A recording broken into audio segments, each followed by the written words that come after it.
Hello guys! Ngayon, pag-aaralan natin ang tinatawag na linear Diophantine equation. So today, magpo-focus lamang tayo sa linear Diophantine equation in two variables. So we have ax plus by equals c. So a, b, and c here are all integers. Okay? Actually, isosolve natin yung x and y dyan. Ang x and y din dyan ay integers. Okay? Ibig sabihin, itong equation na to ay solvable in the set of integers. So, magiging lang siyang solvable in the set of integers if the GCD of A and B, so let us denote this GCD as D. If the GCD of A and B, that is D, if D divides C, therefore, the equation is solvable in the set of integers. Otherwise, not. Example, 2x plus y equals 3. Okay, so a here is 2, b is equal to 1.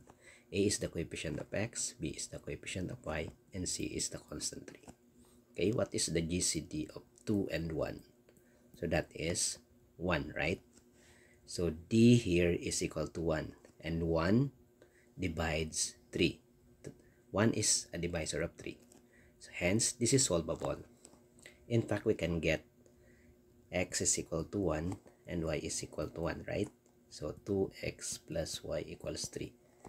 2 times 1 plus 1 is equal to 3, right? So x is equal to 1 and y is equal to 1 is a particular solution. Okay? Next. How about 3x plus 21y equals 8. Okay, a is 3, b is 21, and c is 8. What is the GCD of 3 and 21? What is the GCD? 3. And 3 does not divide 8. So therefore, this is not solvable. Not solvable. Meaning, wala tayong makukuha ang x and y dyan na integers na solution. Okay? Next. Actually, meron tayong general solution for a linear Diophantine equation. Kanina nakakuha na tayo ng particular solution. So the general solution is if you have ax plus by equals c, a linear Diophantine equation, the general solution for that is x equals x sub 0 plus b over d t, and y equals y sub 0 minus a over d t. T here is an arbitrary integer. Okay, for example, kanina meron tayong 2x plus y equals 3. And actually, ang x sub 0 natin kanina ay 1, ang y sub 0 is equal to 1. Ibig sabihin, may general solution to na 1 plus, what is a here? 2, b is equal to 1, and c is equal to 3. So b over d is equal to 1, right? b over d, so that is t. And y equals, okay, 1 ang particular solution, minus a is 2 over d, so minus 2t. Okay? T is an arbitrary integer. Suppose, if t is equal to 0, definitely, we will get the particular solution. Suppose t is equal to 1. So x here is equal to 2, right? And y is equal to 1 minus 2, that is negative 1. Ibig sabihin, isa pa to sa solution. So let us check. 2 times 2 plus negative. So minus na yan. Minus 1 equals 3. So is this correct? 2 times 2 minus 1 is equal to 3. So this is 4 minus 3.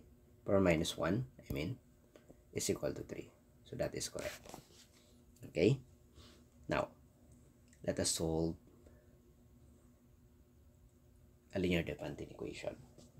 So suppose you have 63x minus 23y equals negative 7. Okay? So let us get the GCD of 63 and 23. Okay? So let us just consider this as positive, no? 63 and positive 23. So let us divide 63 and 23. So to get the GCD, we will be using the Euclidean algorithm. Yung A equals BQ plus R. A is the dividend, B is the divisor, Q is the quotient, and R is the remainder. So what is 63 divided by 3? So that is 2, right? 6, 4. Subtract. So that is 7, 17. So meaning, 63 equals 23 times the quotient 2 plus the remainder 17. Next, ito namang 23 and 17 ang i-divide natin. 23 divided by 17, of course that is 1. Minus natin, that is 23 equals 17 times 1 plus 6, right? So next, ano naman ang next natin? So 17 naman and 6. 17 divided by 6, that is 2, 12, 5, right? So 17 equals 6 times 2 plus 5. Next, ano naman ang next? 6 and 5 naman. 6 equals 5 times 1, syempre, plus 1, right? So next, ito namang 5 and 1. Ito, madali na to. 5 equals 1 times 5 plus 0. So what do you mean by this? Since 0 na ang remainder, so ang GCD natin ay yung number above the 0 remainder. Okay? GCD of 63 and 23 is equal to 1. So that is our D. So D, of course, divides the constant negative 7. So therefore, this is solvable.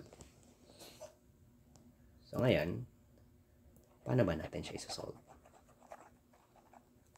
So gagamit tayo ng backward. So ibig sabihin, this is 1 equals, lipat natin yung 5 times 1. 6 minus 5 times 1. Ito naman, ang ibig ko sabihin na backward ganito.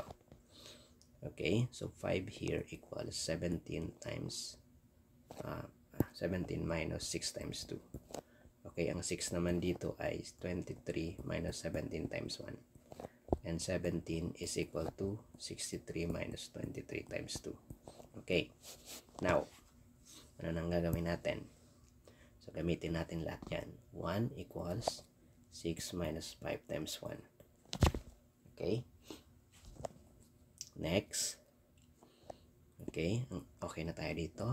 Ang gamitin naman natin na ito. Ibig sabihin 5. 6 minus 17 minus 6 times 2. Okay.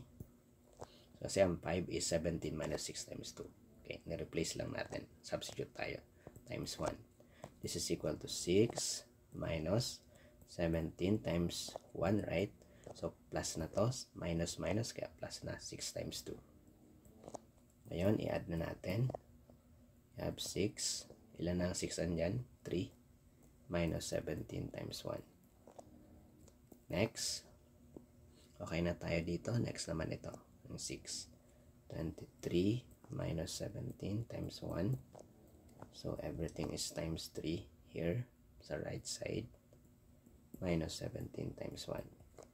So, this is 23 times 3 minus 17 times 3 minus 17 times 1. And that is equal to 23 times 3 minus 17 times 4, right? Okay. Last na tayo. 1 equals 23 times 3 minus, what is 17? 17 is 63 minus 23 times 2. Okay. Don't forget to use bracket. And times 4 pa tayo dito. Okay, that is equal to 23 times 3 minus 63 times 4, negative, negative, positive na, 23 times 8. And that would be 23 times 11 minus 63 times 4, right? Okay, now let's go back to the original equation. Ano yung original equation natin na sinosolve? 63x minus 23y. 63x minus 23y equals negative 7. Okay? So, ibig sabihin, we have to multiply this by negative 7. Ano?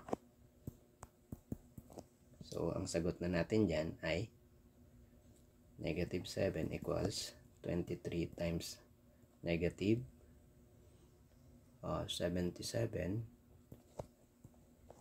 Okay? So, positive na to. Diba? Positive 63 times 28. Yan na siya. So, ito siya.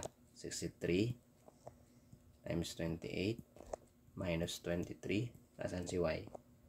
Okay, since minus na dito, so magiging positive ang 77 dyan. Equals negative 7. Okay?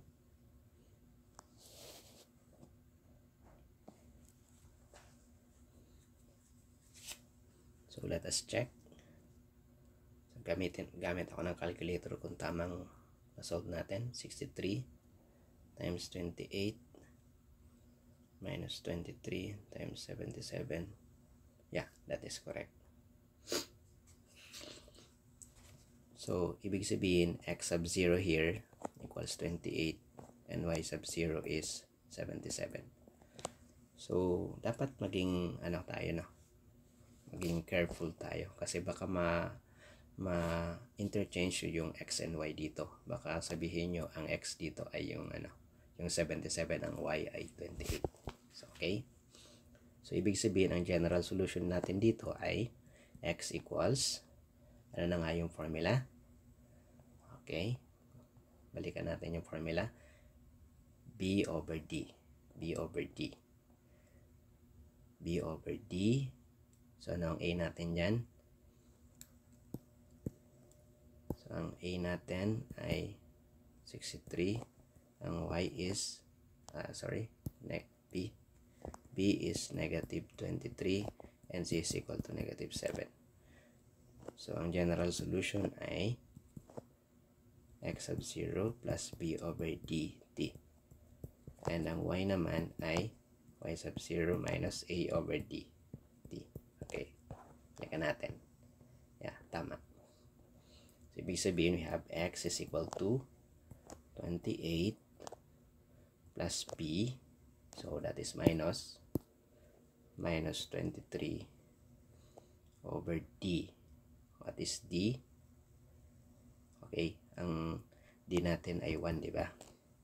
So, yan. And Y equals y sub 0, which is 77, minus A, which is 63, and D is 1. Yan. Okay, this is the general solution.